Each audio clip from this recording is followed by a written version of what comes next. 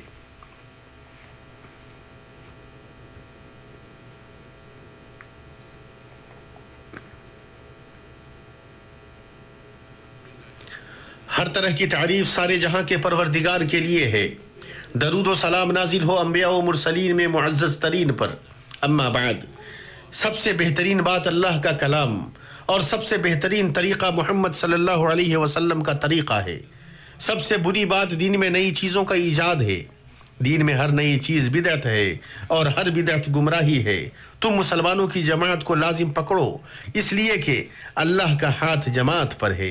جو جماعت سے الگ ہوا وہ جہنم میں ڈال دیا گیا۔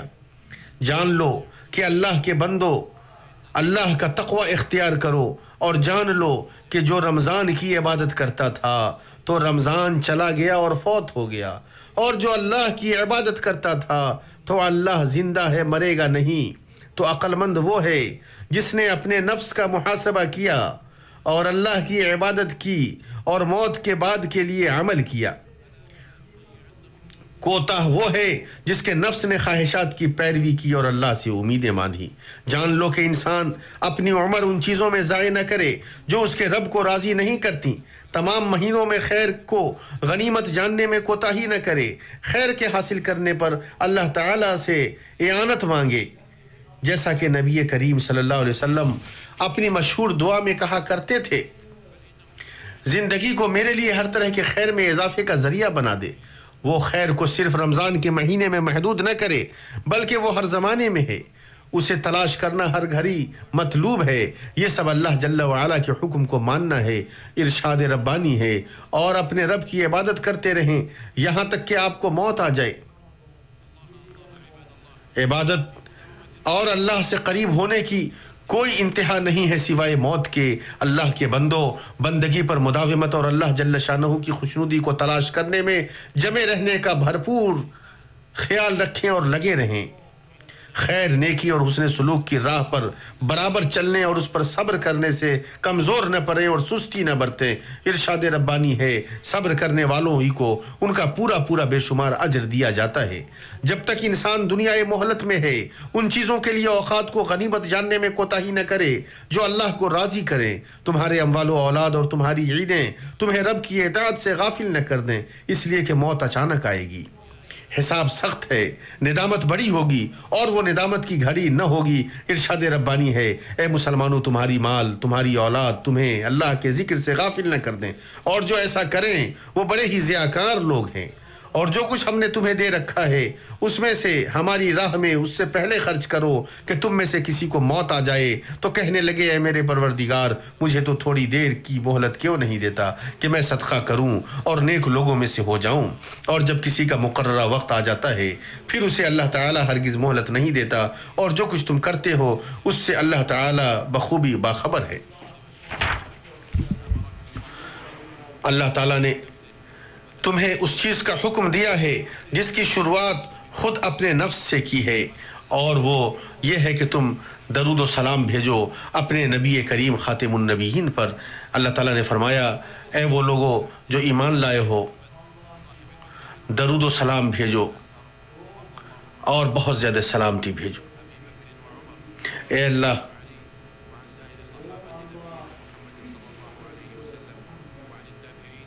تو راضی ہو جا تمام صحابہ کرام سے، اور جو حق کے ساتھ قیامت کے دن تک ان کی اتباع کریں ان سے۔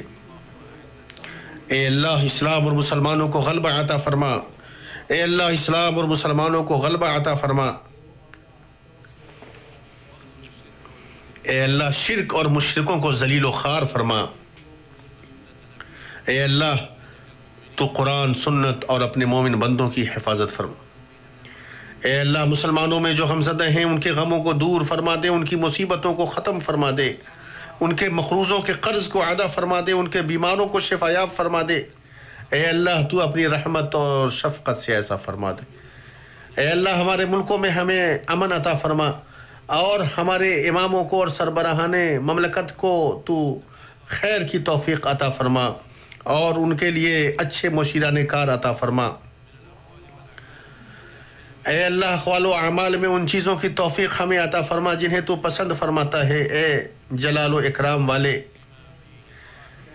اے اللہ ہمیں اور ہمارے سربراہان مملکت کو ان تمام چیزوں کی توفیق عطا فرما جس میں ملک میں اور بندے کا بھلا ہے۔ اے اللہ پوری دنیا میں مسلمانوں کے حالات کی اصلاح فرما دے۔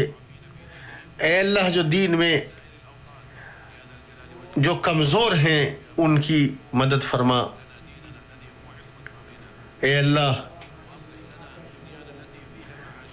ہمارے دین کی حفاظت فرما جس میں ہماری آخرت ہے، اور دنیا کی حفاظت فرما جس میں ہمارا معاش ہے۔ اے جلال و اکرام والے، اے رب العالمین، اے اللہ مسلمان مرد و عورت کو معاف فرما، مومن مرد و عورت کو معاف فرما، زندے اور مردے کو معاف فرما، تو سننے والا اور دعاؤں کو قبول کرنے والا۔